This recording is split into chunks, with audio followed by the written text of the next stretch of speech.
Hello and welcome to Man Cave Media. On this channel I talk about beer, sneakers, tech, and toys. If you're new here, please feel free to hit that subscribe button and hit that notification bell.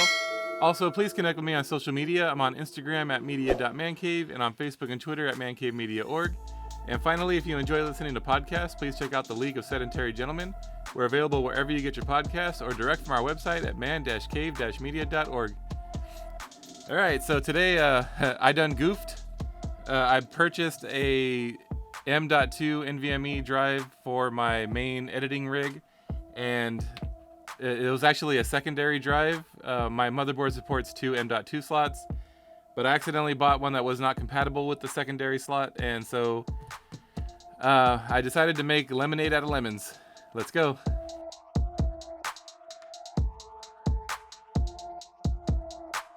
Alright, so what I went ahead and did, at the time that I purchased this happened a while ago. Let me back up a little bit. I did this upgrade on my main rig probably 4 months ago now. It's kind of a project to eradicate all spin drives from my life, because with SSDs now coming down in price, spin drives are just, they're just torture. Let me back up a little bit more. I still have 2 spin drives left in my house, and they're on my server, and they're 4 terabytes in size. So that would be very expensive to replace, so those are going to stay for now. But for my main editing rig and my laptops and my HTPC, I just wanted to rid spin drives from my life. I wanted them to all have SSDs. And so I started with my main rig, and the motherboard I have in there actually supports 2 M.2 drives. But only one supports Gen 3. And always read the manual, kids.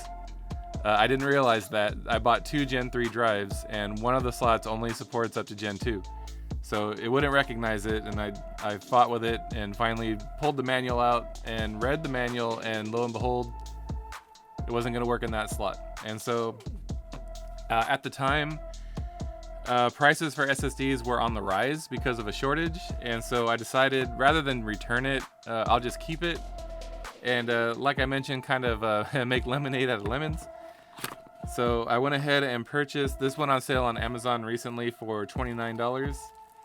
It retails for $29, but it went on sale for $17. And it is a aluminum NVMe M.2 external enclosure. And it is USB-C, which I like. And it is made by a company called Unitek. And the all aluminum enclosure is nice. It has these air vents on the sides. So anyhow, it looked really nice. So I thought I would give it a go and kind of find a good use for this M.2 drive that I have that's been literally sitting around doing nothing. So a little bit about the enclosure really quick. Like I said, it's made by a company called Unitek. It is, you know what? I made a mistake. I said it was aluminum. It's not aluminum. It is plastic. But it is space gray. So let me explain that. For my work laptop, I have a MacBook Pro, an M1 MacBook Pro, and it is space gray. And so like most Mac users, I have an issue with storage capacity, and so this was a good way to kind of increase that storage capacity. I'm going to go ahead and use this with my work laptop, and so I thought it would be fun to have one that matched. So there's not really much else about that without going into specs. I'll go into specs in a moment. Moving over to the SSD. So the SSD that I have is a Mushkin from Newegg. It's a 2 terabyte M.2 Gen 3. It is the first Mushkin product that I'm trying out, so I'm not exactly sure how this is going to go. It had really good product ratings, so it should be fine. And 2 terabytes I feel will be plenty of space for my work PC. I just hate, because I do a lot of configuration with Mac devices, and I have a lot of software that I put on the end user devices that I have to install, but I keep those install files on my MacBook, and I hate having to just deal with those taking up all of my space. I would love to have them on an external drive. And currently I've been using a thumb drive, but it's not the best situation. It's kind of slow. I'm hoping that this will speed things up a bit using the USB-C. And yeah, I mean, anything's got to be better than the way it is now. So let's go ahead and get this guy open. So in the box, you have the actual enclosure itself, of course, and then they provide 2 cables. They have a USB-C to USB-C, which is the cable that I will be using. They also include USB-A to USB-C, and it is USB 3.0 on one side. That's pretty cool. I won't be really using this guy much. And it looks like they have some adhesive. This looks like some heatsink material. I'm not sure what this is for. It looks like just a piece of adhesive. Ooh. A warranty card and a user manual.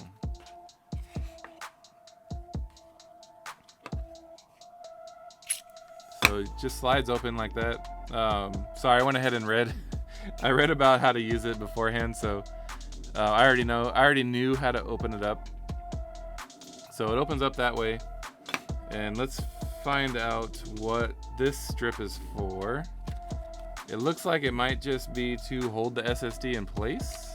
So they don't actually show it in use on the diagram, which is strange. Huh, all right, so what we're gonna go ahead and do is, I know what this is, so I'll go ahead and place this over top of the chips here, even though this is a double-sided SSD, so I would benefit more from 2 of these, but nevertheless, I can go ahead and place this over top like so. This is just some thermal material. Actually, I mean, there's a lot of space in here, so this almost seems like it's a bit unnecessary. I'm gonna go ahead and not use this. It looks a bit unnecessary. Now, if you were using a heatsink, like if your motherboard had a heatsink included for the M.2, or if you bought a heatsink enclosure, kind of like, I actually have one, kind of like this guy. So this is just a cheap Amazon branded SSD enclosure, and it's got some heat fins on the other side. I have one exactly like this in my main editing rig behind me there. They work really well.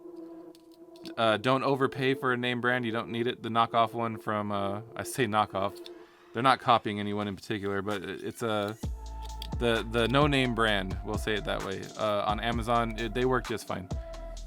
So you don't need to spend a ton of money on something like that.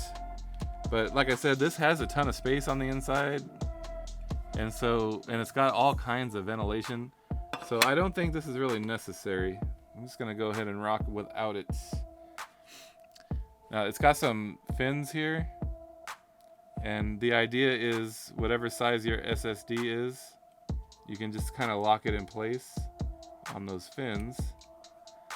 So it just plugs in like so.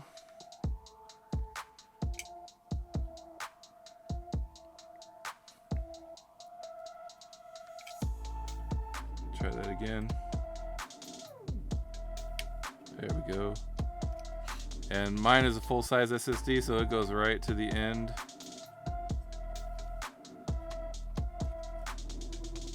And it has a little fin, there we go, that you just kind of move back. You know what? So I'm gonna go ahead and get a close-up of what I just did, just so you guys can see. I mean, it's really small what I'm working with here, and it's hard to zoom in on it.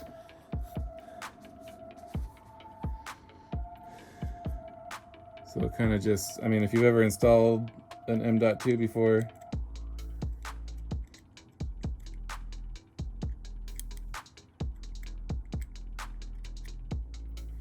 slides in place like that. There's a little tab right here that you slide back, Push this down, slide the tab back over. Very easy. The tab holds it down. Done and done. Ooh. Slide this guy back over. Done. Installed. All right, so overall, I mean, that was pretty painless. Let's go grab my MacBook and let's see if this thing works, shall we? All right, I went and retrieved my MacBook. So let's get this party started, shall we? All right, let's go ahead and get this guy plugged in here. Let's see if Mac OS will even detect it.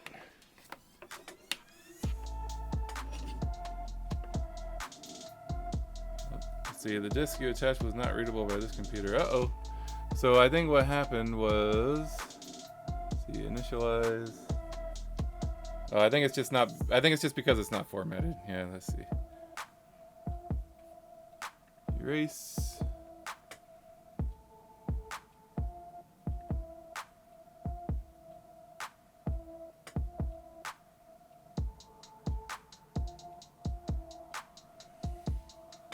Dunskies. And now it's readable. All right. So it is reading the entire 2 terabytes. Let's go ahead and try to copy stuff to it. See if it'll. Let's back up really quick.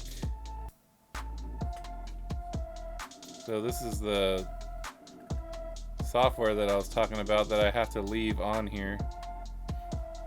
That I use for end user devices. So let's go ahead and, oops. Let's go ahead and drag this guy over. All right, look how fast that was. I mean, there's a lot of stuff in here. Let me give you an example of what we got. A full install and ISO of Microsoft Office and Adobe Reader. So I mean, that was a fairly large file that it just kind of took. No problem at all. And so what we're gonna do also is, oh, I closed that by mistake. Let's close this. Let's view. Open this guy back up. And what we're gonna do is also back up all my podcast stuff. Please check out the League of Sanitary Gentlemen. We're available wherever you get your podcasts or direct from our website at man-cave-media.org. Quick plug.